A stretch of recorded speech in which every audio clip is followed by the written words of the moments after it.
از گهدار و بینرین بویرفم خلق خویا گلاوا سبه لگل و بردام بکن گهداری المدکن دریا پیلا افم صد و سه نقطه پینجا تماشای مدکن دریا رو پلا مر بویر عربی به بونه روژا ناف دولتی ورگره کوبری چند روژان بو و تا کو ام جنیز و روشا ورگره لدور خناس بکن بری دمکه نویسکار عباس موسى پرتوکه که به ناو تاخا ارمنج کردی ورگراندیا بو زمان عربی جبو زیده تر آگاهی درباره روشا ورگری اوه برهمی ده ام لگل نویسکار عباس موسى وینگشه بکن نهاجی دریا تلیفونیر لگل میا روش باش ما موسى عباس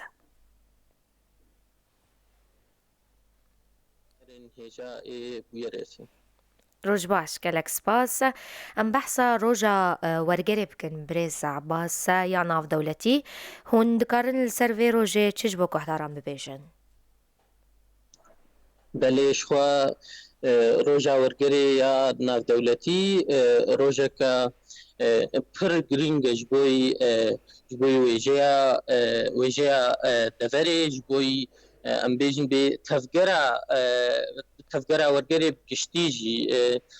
باشا جو ام سر بسكن سر راوسن دا ام ليفجرك يشفر تشيكن ام ناسكن ام دهانا كودري ام تشدت خبتن حتى تقاسي ما قاف آفيتنا يا تقاس قاف جمر دوين تبيد فيه مهند ورقري يعني روجك جو ام كاربن بيسا جنجشايا بكن روجك جو هم سازين چاندي هم راگهاندن هم کسی علاقه داری چانده ویژه ورگری گشتی گو کاربن باخذن سر في مثلا هاج بربي كي اف روجاها جرينجا دام كاربن جنجشي كيف كان ام بنرخينن ام ناس بن بيم كدرين باشا روشا ورگری لدفرا مو آساكو گهشتيا بلي شخوا يعني شخوا دفرامد تقلك آليات هم آزادی و ریل پیشیای و گوله هم شکستنک هایت گلک آلیاده یک جی ورگره یک جی تفگره چاندی بکشتیه تفگره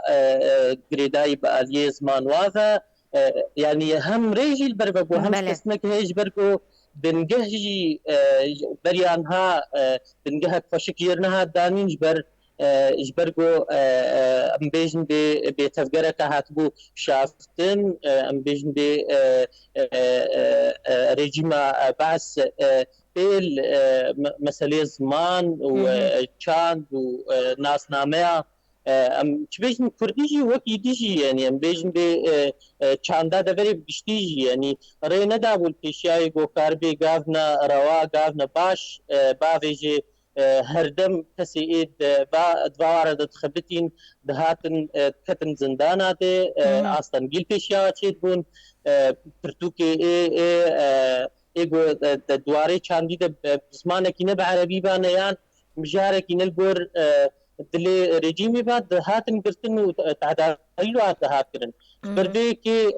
يعني مبيجن به هم ريل بربوية وهم أوش كستني هم خيات كنجبر بنجهك روا وخرد جيرة شي نبوة بريا آنها باشن بحثا برهما تاخا ارمن بكن مورن السرهل بجارتنا و بو في برهمه با آخفن چما وخست ورگرینن بو عربي چبالا و کشاند و اویا کم جارك و اف برهمتي ورگراندن بو زمان عربي بله شخوا اف برهما ها دستيكي بتركي هاتين بيساندن آلية نفسكاري أرمني والتركيا يعني خلقي تركيا ناوي مقرديج مارغوسيان اف برهمها تركي هاتين بيساندن لبريا چند سالا شارداريا سوري يا الباجاري آمدي دياربكي وينا اف برهمها بسي زمانا بتركي وأرمني وكرمانجي بلافر ام بیجن به جبرگو برهمک نزیکی ویدفری نزیکی ام بیجن به دیروکا آمده تیده یا جباکی آمده وقتی که جوختاده هندري ويدي وجبرجو مسألة جيانا هفاش ناف خلكي ويدا فريدا سر ويد سكني سر واهرجلية جواكي ويواريدا جبربيكي أو مجاريها نزيكي مجاري من نزيكي مجاري كسي خلكي دورا من نامه كجبوي آشتيه جبوي بيجن جيانا هفاش هروها جبلي نامين مروفاتي گوتید دویجه دجی آستک کربلند هاتیا بیساندن ملی گوهجایا وری ورگاندن جبوی زمان عربی جبوی خلقی دوری جبخن خبریان هاجی پروژه هناری زمان کردی بلاف کربو افچیر روکهان مخواست انه خندوان کرد كردي بعرب كردين زان بخوينيا خندباني عرب الدفريجي اوجي في تجربه بخوينن شوي برتوك بلا بال الوا دفريجي يعني عربي ايه نلفا دراجي ايه دفراجي هاني جيبن ببي فرصتك شوي اوجي كاربن بتجربه هاي جهش نازیه بخوینن. شخوا پرتوک باور ما چیروکن چند چیروک دوی پرتوکی دنا و بحثا چتکن مجارین وان. بله شخوا اف چیروکی ها هشت چیروکن هشت چیروکن مجاری واجی پشتی بیجن به بحثا دیروکا تاخا ارمنا یا گو تركي نافي قابر مهلسي لعمدي دياربكري ايقو انها بيجن باجاري كفني عمدي دميني بحثا جيانا باكسي ايقو دور جياي دمك اجدماده صالين بينجي حتى شيست حتى وادراده اسكسي ايقو دور جيانا واي روجانا بيشابو بيجن بي او چاندا یا جواکی يعني رنگی کو په کیفا خود دان يعني رنگی کو په کار رنگی کو په تکلی دانو تندن بخلقي در دور اخره شخد هندري وي د بحثا کردات کی چاواج گندا وقتی هاتن تا ارمنا او پسیگو وقت گوتی نافدارن پیشه آدی خبات و کارات نخاسم حسن کاری و گلک جوره کاری دید زیر کریه دید گلک اشتاده یعنی ام بیشن بی وقت بلکرنه که جوی جیانا ارمنا دمه که وادمی آمدی من يبي برسيا بريز عباس قالوا برتو كده تشيرو كانكو بحثاتي كليا كردان وأرمنان دكا قالوا بله شخوا مارگوسیان خستیا نامه بگهنه لی نبرنگه کی اکثر مباشر ولو برنگه کی نخوشک برنگه کی روا و پاقج او جیانا هفبش دایخ یعنی کرن بیچاوا او گندین کرد گودهات نباجر چون تکلیک به واقعی خودی دکان عرب خودی صنعت رد کرن تکلیه کم بیشن بیروات نامه سیاسی که تنن رنگی ایگو ویدای خیانی کرن رنگی که جلتی خوشک از مجارها طرح کریه لی پرانیا چیروکا ام بیشن دی سر ارمنا بخویا تشتکی ناویره نامین آشتیانه جی هند آلیه تکلیه ارمنو در دور آواز کرده باشا دكوبيا خويا كردي دبريز عباس نافي برتوكي طاخا في اللهانة چماوا بعربي كريا طاخا أرمن جرهون شيروفا بكن لرخوة أفناف چواتي دده بله شخوا ايمم يكسر زماني كردي مورگران بتركي قابر محلسي بكردي طاخا في الله مخواست وقت نافي حي الأرمن از قاربين اجبر تشتكي يعني جبرگو ارمن چه باجاری عربا جیانه چه باجاری ام بیجن بید لدوری جیانه هر دم تاخك ناوی واهب ام بیجن بید تاخاف الله يعني حي الارمن يعني بنافي حي الارمن ام بيجن الحلبي مثلا تاخك هي بنافي حي الارمن يعني ام بيجن بيت قلك دفرا قلك باجاره تاخك نافي وهي وكحي الارمن كيف يعني المسألة طاحة في بلكي التركي الولاطي أو ناف وكا جالي خلقي فد هاتا قوتن ولو هاتيه البجاتن إم مديد قو ويتواتي كنو ندي قو أزبيجن بعربي أزبيجن بحي الكفرة أو حي المسيحيين أو نزانم شيء إم خوست أزنافك بدم نيزيكي خلقي ميدة فريبي نيزيكي كويناري عرب يعني كسي عرب وقتی بخوینه حي الأرمن وناس بكي بمجار شلو تشاواتشي يعني كسي نفستار رما أو نافداني يعني مبيجن بأرمانجا بيجي هبوج بربش خوينري ترك ربو بس نزيكي هستي وابي نزيكي خوينرين ترك بي وإيه كرجي خوش ونزيكي خوينري كرد بي من خست از رادستي خوينرين عربا بكم كسي إيه بعربي خوينن يا عربا بخوا جبردەیەکیم ئەبناو هەلبجار ئەز دکارم پرسم نەرینەوەدا چقاسی ئەف بەرهەمە گرنگە بۆ خوێنەرێن کوردی کۆ بخوێنن ڕاستیشخوا بەرهەم بەریان هات زمانی کوردی هاتی بەلافکردن ئەز باوەرم بتایبەت باژاری قامشتۆ نسخاوی کوردی پەیدا دەبێ هەیە گەلەکە خوێندیەژی پرۆژەیە هەنارێ بەریا چەند ساڵە بەلاف کرد بوو إيرورو أف برهمها إيرو بعربي از رادستي خوينرين إيه بعربي خوينين يعني شو كرد بنيانا كردين يعني أف برهمها جيروكا دورك يديكو أو خوجي آلية نافروكا خود هندري خود ونيزيكي جواكا ميت قالك جهادي يعني از بيجم إيه مش باجاري تربسكيما باجاري تربسكي قالك تشتي إيه ونيزيكي ويناهن يعني يعني تخوينم دماش خو جارای کم مخن زمانی کردی كتب علام دم قال لك مفست از سر خباتك سروي بكم از تشنا هندري ويد دين نزيكي باجاري تبستي دبغو تشنا باجاري قامش توتي دهبن با باجاري ما بتشتيتي دهبن ودبغو بجه دستي خندوان عربي او ببينن بو تشتن قيداي يعني هفشت نابراوي وجواكا واب فوجيهن وەرگرا vê pirtûkê çiqasî bi were dom kir bi rêza Abbas براستي وقتكي باش فارج برجو يعني فالاي كرمزن جم نبو بوز السر بخبتم لي از بخاز باش سر مام سر سكني مش برجو كردياوي ياكم جي ورجراندي كرديوكا رسن بو قلكي بويشتي دهبون يعني كتبو كراسكي كردي تمامي نفستار ورجر كوانمر ايجوجي تركي ورجران بو كربو كراسكي كردي رسن بو هناك زحمتي بام شكرن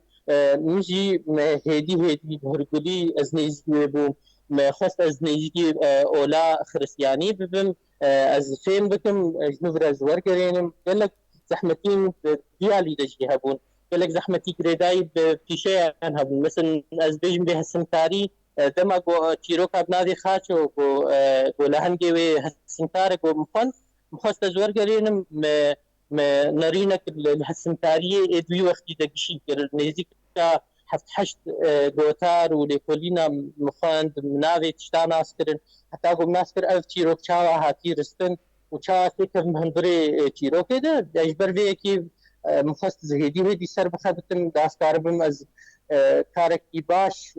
حتى جن بي يعني حتى تاري يعني متاريبو از رادستي خوينا دو فندوانا تبحث عنك زحمتيان كرام في برسن زحمتيان ورگيري بو زمان كردي چنه؟ بله زحمتیه ورگیری یا ازبیجم به زحمتیه هری پیشی گو پروژه و پشتگیریش بوی وی بخوتنن یعنی ازبیجم به کسکی نکسک یعنی سازیک یا جهک یا آلیک گو بده ورگیری و ناس که به چقاسی گرینگ چقاسی باندوراوی های چقاسی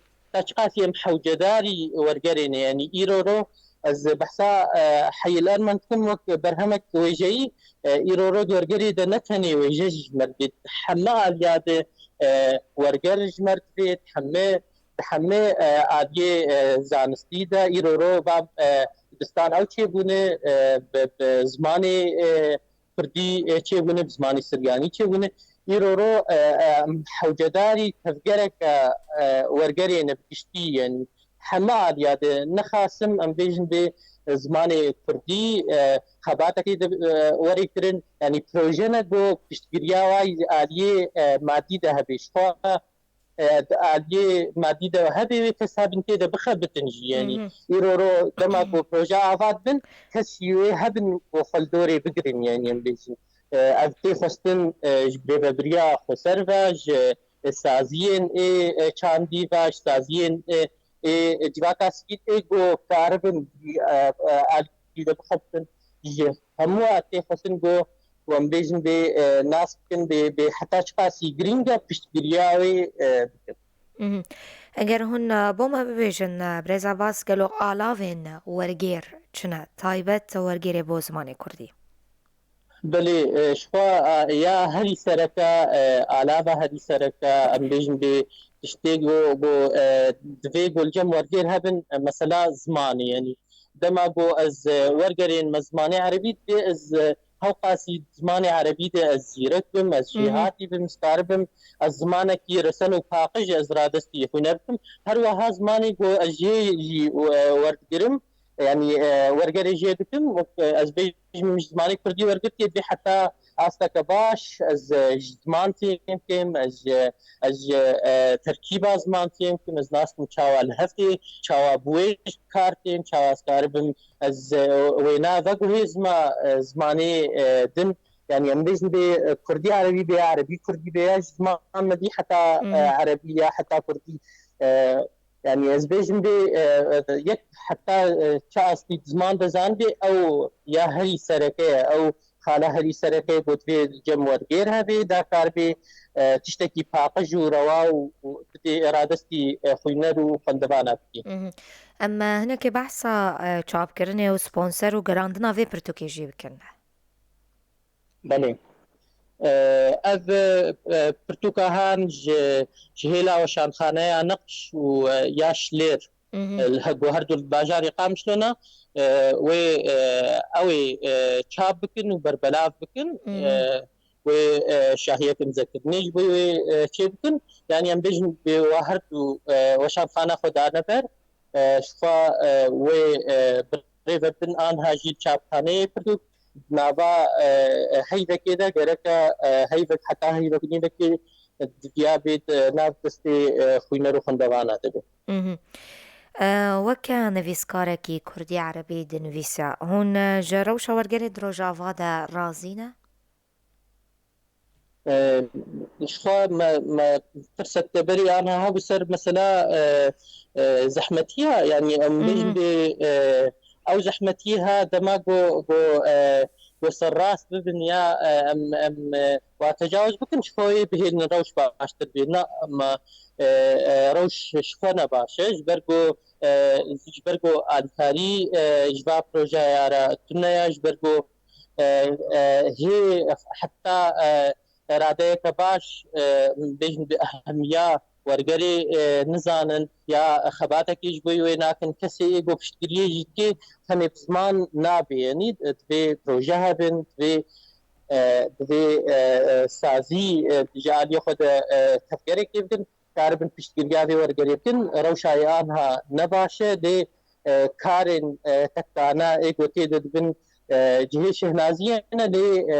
شخوا نبسن يعني ايرورو بهزارة هسچه بونه گو زمانی کردیت خوین شخوا صدی هزارة جی بعربیت خوینن از حموزی هیجانه گو تفگرک بویوا به هیجانه گو نویسین جهانی جبویوا ورنا زمانی و کاربن بخوینن کاربن يعني هاج دنياي هبن زماني فا دنرین و دبرز عباس ویکی نرخندنا و بر همه کتین ورگراندن بکه شبرم زده شاشتین ورگیرید بینن چوام سكاربي بكرين نشكر ما بله از دوباره بکم زده اما شاشتین ورگری دبینن دنرین و دویکی کار بر نرخندنا و بر همان این کتی ورگراندن بکه بله شخوا دماغو برهمك درد كذي خوينر بخوا كارن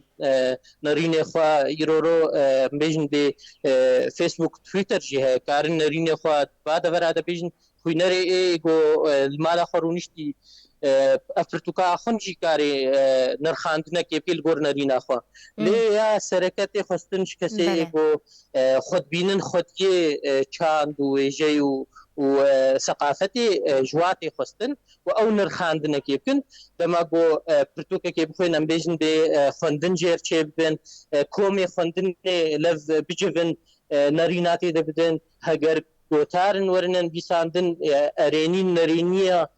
چه ورگری بدن شواج همو کسی ام بیجن خوینر جی و نوستار جی و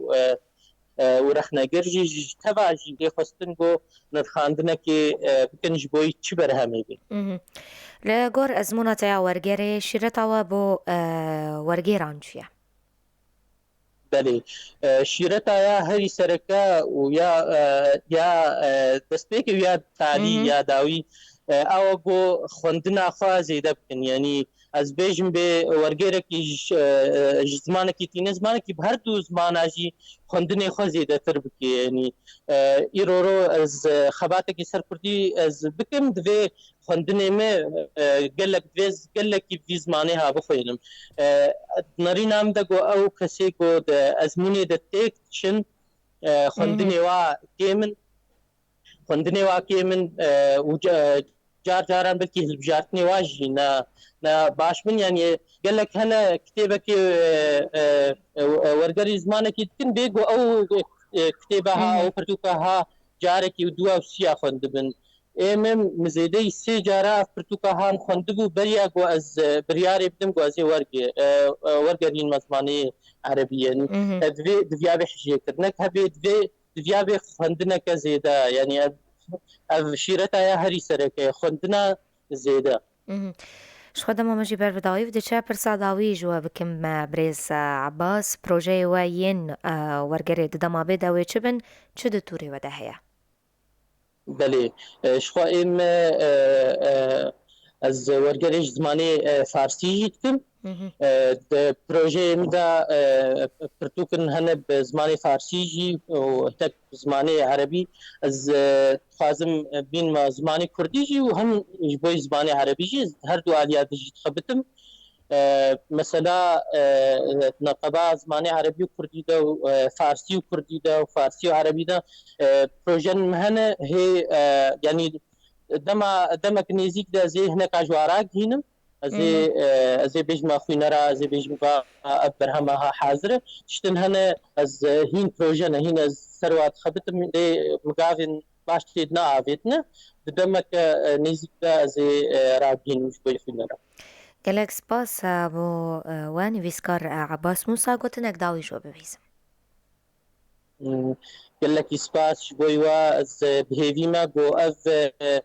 برتوكاهان حي الارمن جو وري خندن شيلا فينران با